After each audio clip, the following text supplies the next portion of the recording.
Sayyidul Anbiya'i wa Khairul Asfiya Sallallahu wasallam alaihi wa ala alihi wa ashabihi wa sairil awliya Salatan wassalaman da'imaini mutalazimaini min hadhihi laylah ila yaumin biha Allahumma salli ala nuril anwar wa sirr asrar wa tiryagil akhyar wa miftahi babil yasar Sayyidina wa maulana Muhammadin al-Mukhtar wa alihi al-athhar wa ashabihi al-akhyar adada ni'amillahi wa irdalih.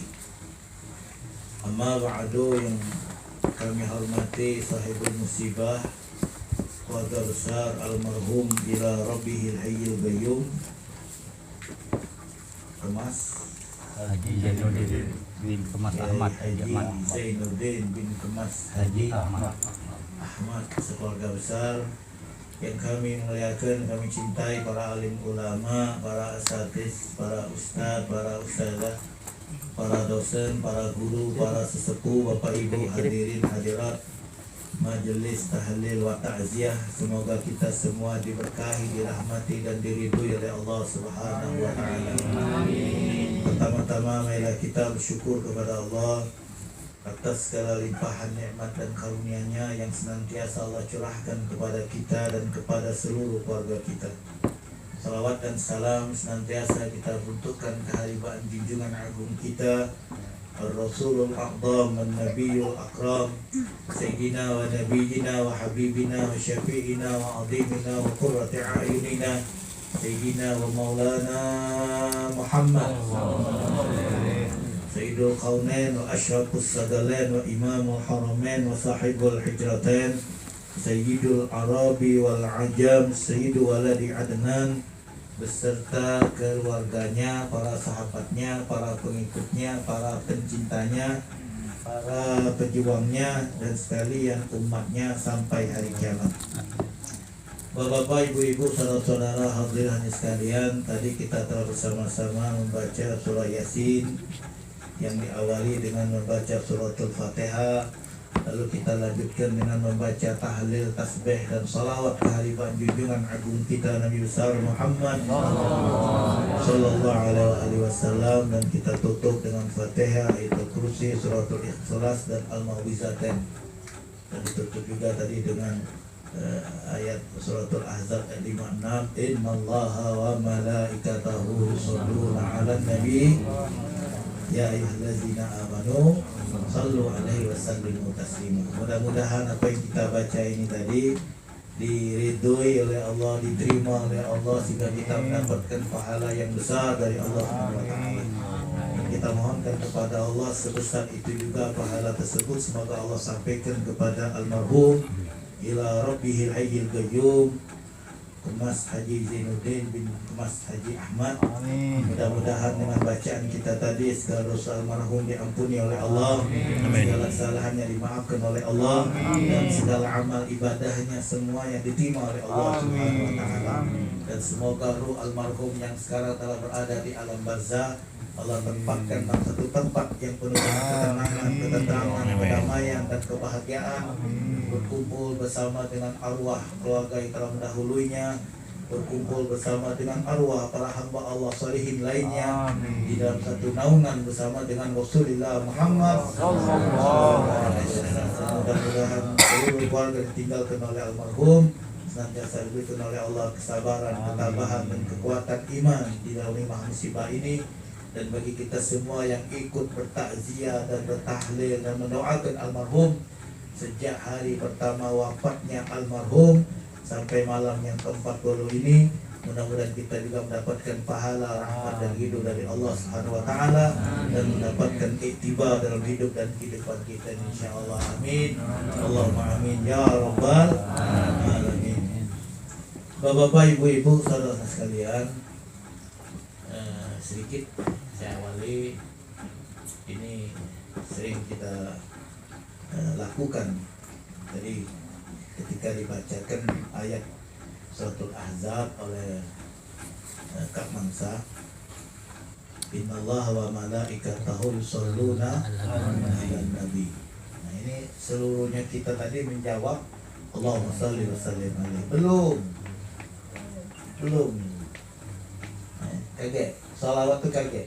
Itu baru mukhbiran. Baru berita, pemberitahuan dari Allah Subhanahu wa taala.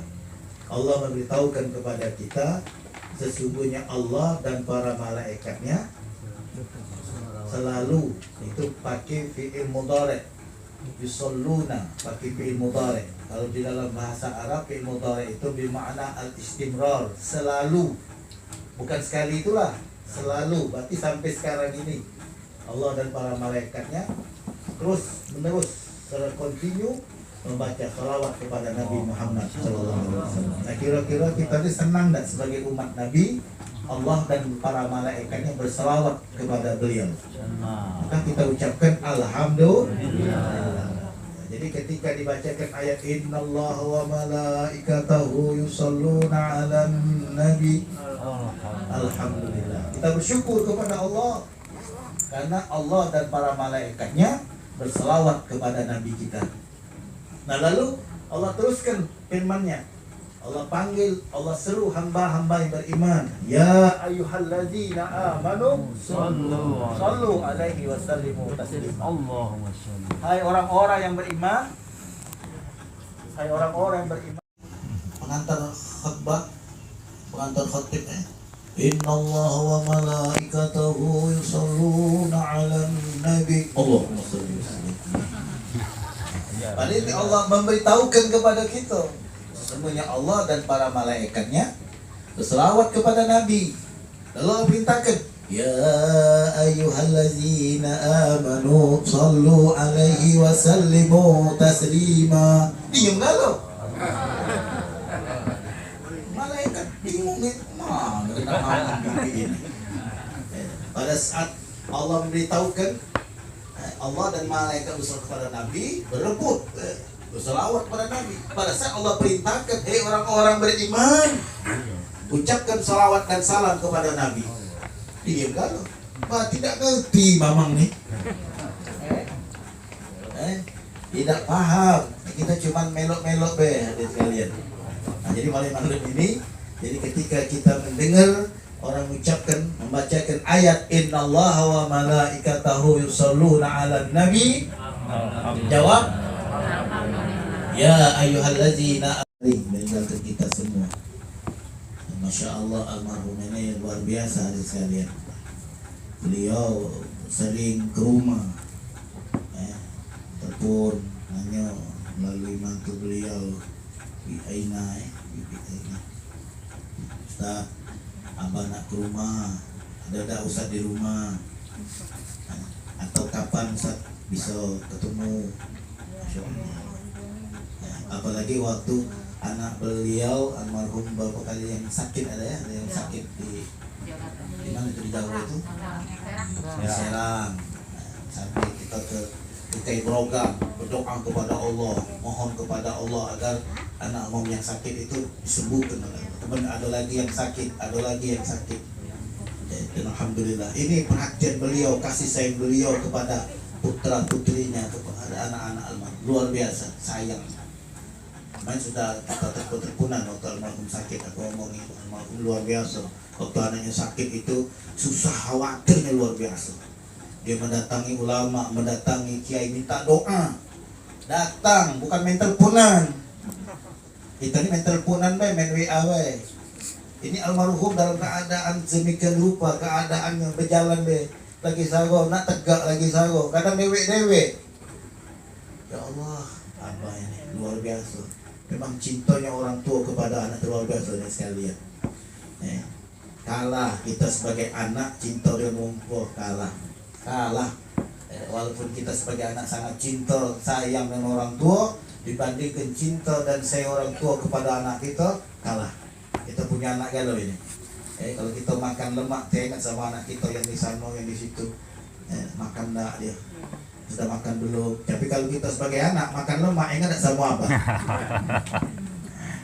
Tadi kondangan kita di gedung, makan nasi minyak, makan ayam, makan rendang, makan malbi, kari kambing tadi. Ingat tak orang tua kita? Ada istilahnya, orang tua berduit, anak jadi gajo.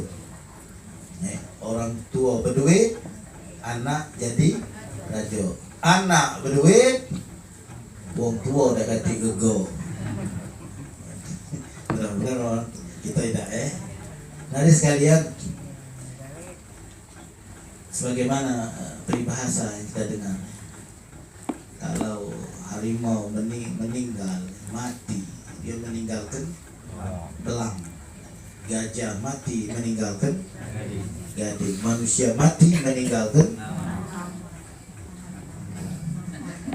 kenangan.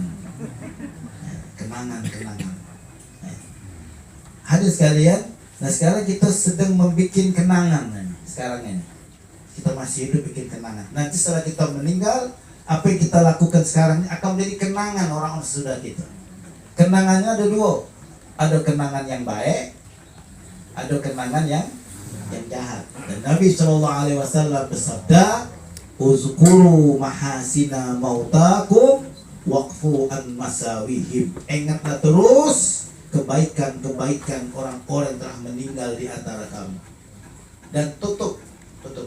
Jangan dicintai lagi kejelekan-kejelekan mereka, karena mereka telah menyelesaikan urusannya. Nah, jadi kepada orang yang telah meninggal itu ingat terus kenangan-kenangan baik. Bukan hanya diingat, tapi kita sebagai anak terus sambungkan kebaikan-kebaikan almarhum. Sebagai anak, apa yang pernah lakukan oleh almarhum semasa hidupnya. Nah, kalau kita merasa cinta kepada bapak kita, merasa cinta kepada orang tua kita, begitu bapak meninggal, ibu meninggal, kebaikan-kebaikan yang biasa dilakukan oleh mereka kita teruskan. Jangan waktu abah masih hidup, mak masih hidup, ada terus ke pengajian majlis taklim, begitu abah meninggal, mak meninggal, selesai, tidak ada lagi anak-anak yang ikuti. Dulu waktu orang tua yang masih hidup di rumah itu hampir tiap minggu, paling tidak setengah bulan sekali ada suara orang berzikir di situ di rumahnya. Kalau bulan Maulid itu pasti dia mengundang jemaah baca Maulid di rumah.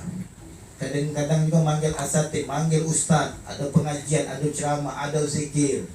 Nah, begitu orang tua yang meninggal, selesai rumah itu, sepi, ke kuburan.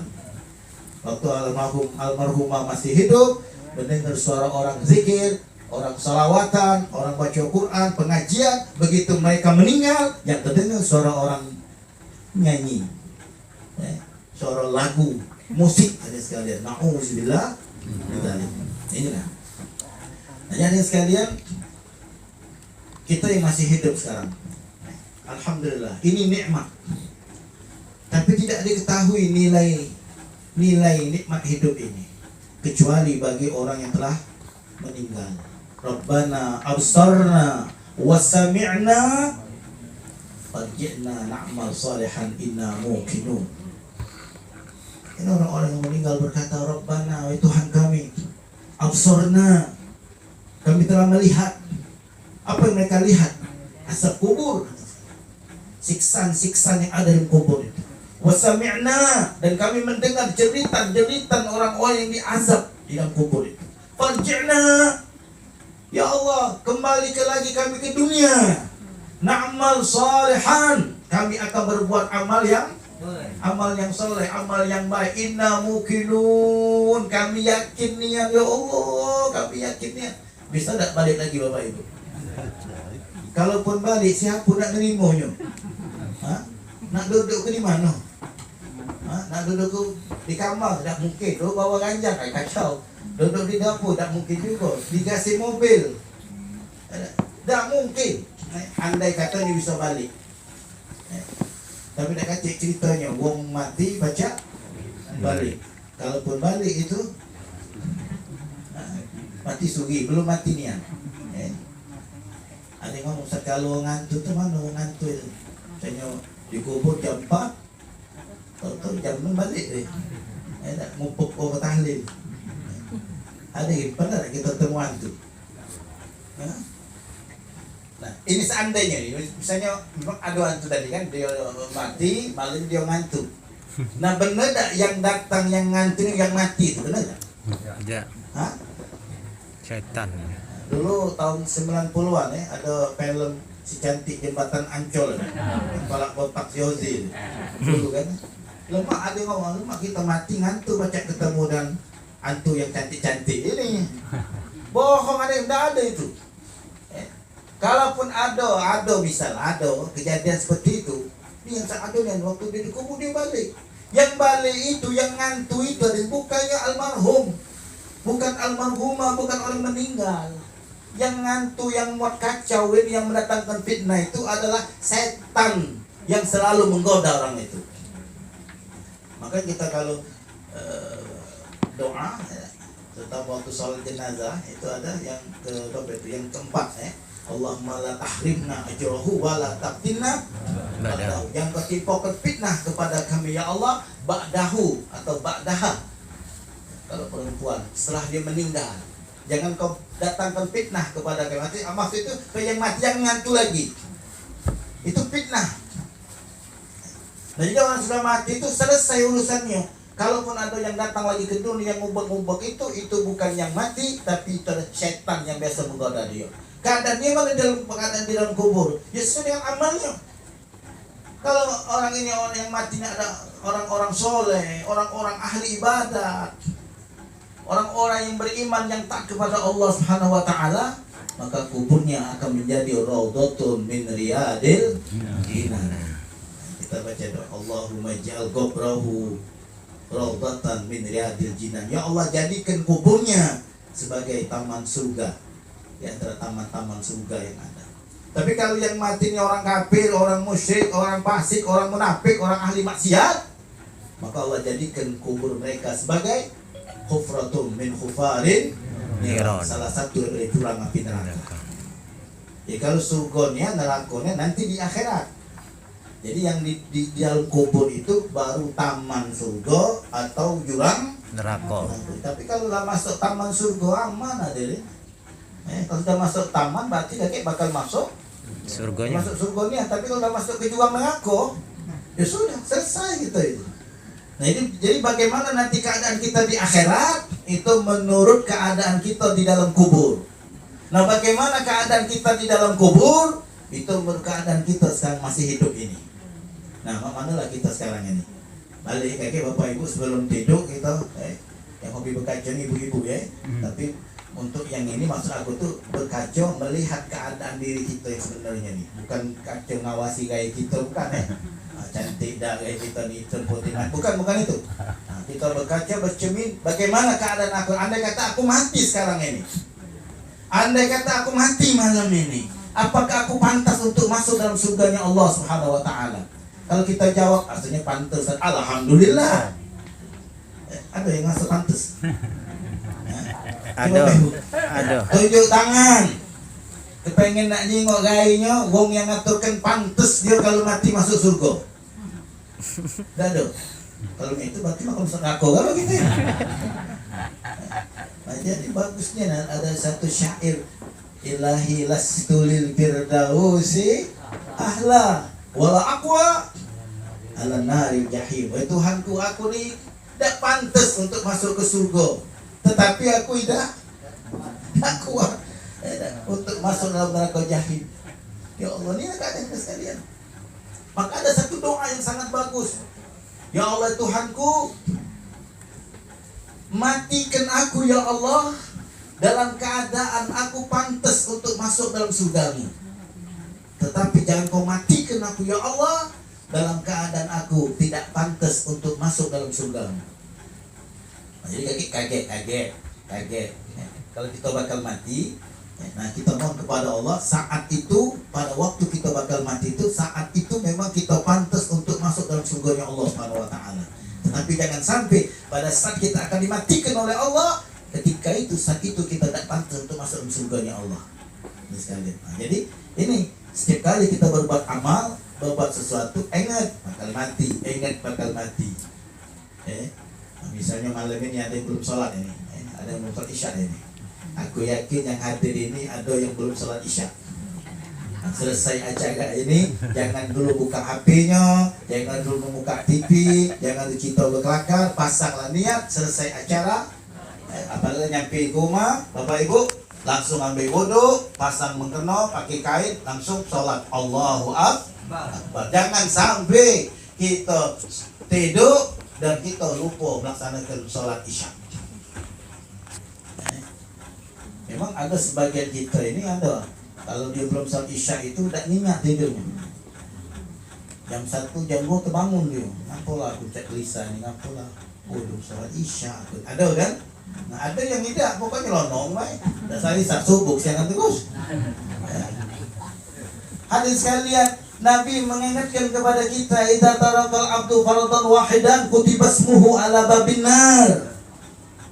Apabila seorang hamba meninggalkan satu waktu saja salat yang diwajibkan, maka namanya ditulis di pintu api neraka. Jadi kalau kita malam ini belum salat isya lalu kita tidur, waktu tidur itu malaikat maut datang. Tidak bisa kenyawa dengan badan ini. Sudah terdaftar. Sudah ada nama, sudah tertulis. Ini satu waktu hadirin. Satu waktu. Bagaimana kalau 2 waktu? Ini kadang-kadang ada emaknya nih yang salah nasihat sama anaknya. Nah, kalau tu sholat, nak, Amanda sanggup 5 waktu, 4 waktu tak apa-apa. Amanda sanggup 4, mak, 3. Nak sanggup 3, mak, 2. Amanda sanggup 2, mak, dah sewaktu jadilah, jangan tak sholat. Loh, mana bisa deh. 5 waktu itu konsekuensi kita sebagai muslim. Tak bisa. Maka Allah berfirman, hafizu ala salawati wa salati wusta. Laksanakan salat 5 waktu dan salatul wusta, salat yang di pertengahan. Maksudnya apa? Dan salat 5 waktu itu ada nama salatul wusta, salat pertengahan. Kalau kita salat 4 waktu, salat 4 waktu, lalu ada satu waktu kita tertinggal, tidak kita lakukan sekalian. Ini bisa mengakibatkan 4 waktu yang kita laksanakan itu tidak diterima oleh Allah Subhanahu wa taala. Nah, yang mana salatul wusta ini? Ada sebagian ulama mengatakan salat subuh. Ada yang mengatakan salat zuhur. Ada yang mengatakan salat asar. Ada yang mengatakan salat maghrib. Ada yang mengatakan salat isya. Nah, jadi disembunyikan oleh Allah salatul wusta itu. Jadi maksudnya supaya kita lakukan 5 waktu itu. Jadi tidak boleh kita mengatakan atau ngomongkan sama anak-anak kita, kalau kau tidak sanggup 5, 4, tidak sanggup 4, 3, tidak sanggup 3, 2, tidak sanggup 2, 1, atau tidak sanggup kan sholat Jumat saja seminggu sekali jadi. Tidak boleh tadi sekalian. Nah, jadi kita bersyukur kepada Allah, alhamdulillah kita masih hidup tadi sekalian. Berarti Allah masih hidup kita kesempatan untuk berbuat baik. Dan kita tidak tahu sekalian kesempatan ini apa kesempatan yang terakhir untuk kita, wallahu a'lam. Kita pernah sakit dah di sekalian, kita pernah sakit dan Allah sembuhkan kita. Lalu sehat kita sekarang ini. Mungkin kalau sakit sekali lagi laju gitu. Nah, jangan kita nganggap masih muda, masih sehat, jangan di sekalian. Semalam aku ngisi acara Nujuari, ada anak umur 20 tahun meninggal kecelakaan. 20 tahun, berarti masih muda, sehat walafiat. Nah, bayangkanlah. Jadi kalau yang muda lagi laju, apalagi yang tua, sehat. Apa lagi? Kalau kamu itu identik dan mati itulah. Wong sehat lagi mati. Nah, wong sehat lagi mati, apalagi wong sakit. Mengas naik tangga tadi, sudah mengas, nyendeng, berjalan dari rumah, pakai apa nih, masker, kan selalu bernapas kan, mengas. Jauh, kemudian naik tangga mengas pula, masker tak dibuka, tambah mengas, duduk, tambah mengas, nak lagi mamangnya ini. Jadi ayah sekalian, jadi kita bersyukur kepada Allah, alhamdulillah. Dan kita masih dalam keadaan hidup, masih dalam keadaan sehat walafiat. Artinya Allah masih beri kita kesempatan untuk berbuat baik. Dan Allah, Nabi katakan, asbitu ajalakum baina absarikum, tetapkan kematian kamu di antara kedua pandangan mata kamu. Jadi ingat mati terus, sadar kita suatu bakal mati. Malam ini kita memperingati 40 hari meninggalnya almarhum. Tadi kita baca Yasin, baca tahlil, dan tidak mustahil besok malam orang pun akan datang ke rumah kita membaca Yasin, tahlil, dan mendoakan kita. Ini ada 2 pengalaman. Yang pertama di daerah Lapan Ulu, Bungaran. Bungaran. Ini mamang ini mimpin Yasin hadirin sekalian, mimpin Yasin malam nigo, mimpin Yasin pas balik rumah anginan laju. Itu malam yang ketiganya aku yang nunjuk jamaah, anak yang nyemput ngomong itu ada tenda situ. Nah itu tenda situlah Al-Batahi Majo Yasin. Dan semua Yasin tadi kode kan. Jadi habis Majo Yasin Abah Ustaz balik anginan laju. Jadi tenda wong itu belum dibuka, lambet masang tenda baru lagi. Nah, kemudian ada lagi satu tempat di Tegal Binangun, mimpin tahlil. Mimpin tahlil. Jadi setelah Allahumma sholli ala habibika sayyidina Muhammadin wa ala alihi washabihi wa barik wa sallim. Al-Fatihah itu kursi salah sama itu kan? Al-Fatihah. Sudah habis membaca minal jinnati wan nas. Tapi dia masih di nonton jin. Jadi jemaah yang di kanan kiri yang depan ini ketawa tidur haji nih. Oi, haji tidur. Nah, tidur ni ada ininya. Sama tidur. Waktu di senggol gelepek innalillahi wa inna ilaihi. Cuman bagus kalau Bapak Ibu yang mati yang Majo Yasin tadi bagus. Yang mati habis mimpin tahlil tadi bagus. Nah, insya Allah matinya orang ini dalam keadaan husnul khotimah insya Allah. Nah yang kacau ini yang mati di pojok panggung itu. Nah ini jadi berhentilah Bapak Ibu yang hobi nyanyi, hobi berjoget itu stop lah. Ingat sedang berjoget sedang nyanyi kamu tahu-tahu malaikat mau datang. Nah, dengar-dengar macam itu malaikat mau datang. Nah, ya. Jadi mana lah kita kalau waktu nyolat jenazahnya isyhadu anna hadzal mayyit ahlul khair. Tidak berani aku tak tanya mau mati ini mati apa? Kalau sakit misalnya kan sudah. Kalau mati model macam itu tidak berani aku. Dulu aku pernah ngimam di sholat jenazah yang matinya mau bunuh diri. Habis sholat Jumat ada Jumat tadinya lagi ada sholat jenazah dan meninggal. Aku tanya siapa? Yang sini lah sakit. Antum gigi. Sudah kita sholat kan.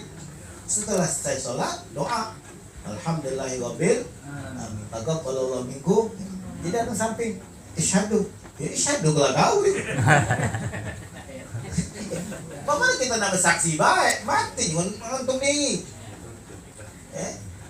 Jelas saksi aja lah. Aku tidak berani. Kita nak bersaksi itu memang kita nyaksinya orang baik. Jadi andai kata kita tidak tahu kejahatannya, kita bersaksi baik dia orang Muslim. Tapi kalau kita tahu akhir kehidupannya seperti itu, mana sih yang baik? Maka kita harapkan adalah syahadatul khair min ahlil khair, penyaksian yang baik dari orang yang baik. Ada juga saksinya yang baik, saksi baik. Tapi yang nyaksi kebaik ini bukan orang baik. Oh baik yang mati kalau ngejok dulu minum mana? Tetapi dengan dia ngomong buntu tepat puluh baik yang mati nih. Cuma yang ngomong baik ini bukan ngomong baik. Nah kita ini berharap ada yang sekalian disaksikan baik oleh orang baik, oleh orang yang baik. Nah, itu syahadatul khair min ahlul khair. Nah maka oleh karena itu bergaul dengan orang-orang yang baik, berkawan orang-orang yang baik, dekat dengan orang-orang baik, dekat dengan ulama, ustaz, asatid, habaib seperti yang dilakukan oleh almarhum sepanjang hidupnya ini. InsyaAllah mudah-mudahan almarhum di sana diberikan oleh Allah ketenangan, kenyamanan, ketenteraman, kedamaian dan kebahagiaan. Allah luaskan kuburnya, Allah tinggikan derajatnya, dan semoga Allah jadikan kuburnya sebagai taman surga yang indah untuknya. Amin. Allahumma amin ya rabbal alamin. Terima kasih wal afu minkum. Wassalamualaikum warahmatullahi wabarakatuh.